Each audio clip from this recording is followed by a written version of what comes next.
হযরত ঈসা আলাইহিসসালাম কোন নবীর পূর্বে পৃথিবীতে এসেছিলেন? এ. হযরত মূসা আলাইহিসসালাম, বি. হযরত ইউনূস আলাইহিসসালাম, সি. হযরত ইব্রাহিম আলাইহিসসালাম, ডি. হযরত মুহাম্মদ সাল্লাল্লাহু আলাইহি ওয়াসাল্লাম।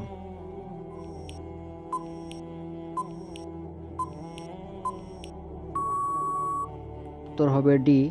হযরত মুহাম্মদ সাল্লাল্লাহু আলাইহি ওয়াসাল্লাম। যারা আল্লাহ ছাড়া অন্যান্য জিনিসের পূজা করে তাদেরকে কি বলা হয়? এ. মুশরিক, বি. মুনাফিক, সি. কাফের, ডি. কোনটি নয়।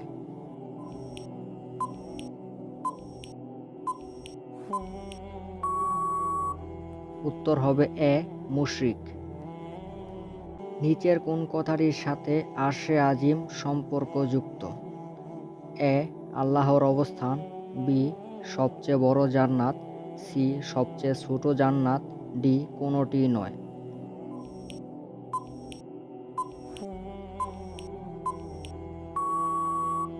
উত্তর হবে এ. আল্লাহর অবস্থান। নবী মুহাম্মদ সাল্লাল্লাহু আলাইহি সাল্লামের কতজন সন্তান ছিলেন? এ. ৭ জন, বি. ৮ জন, সি. ১০ জন, ডি. ১১ জন।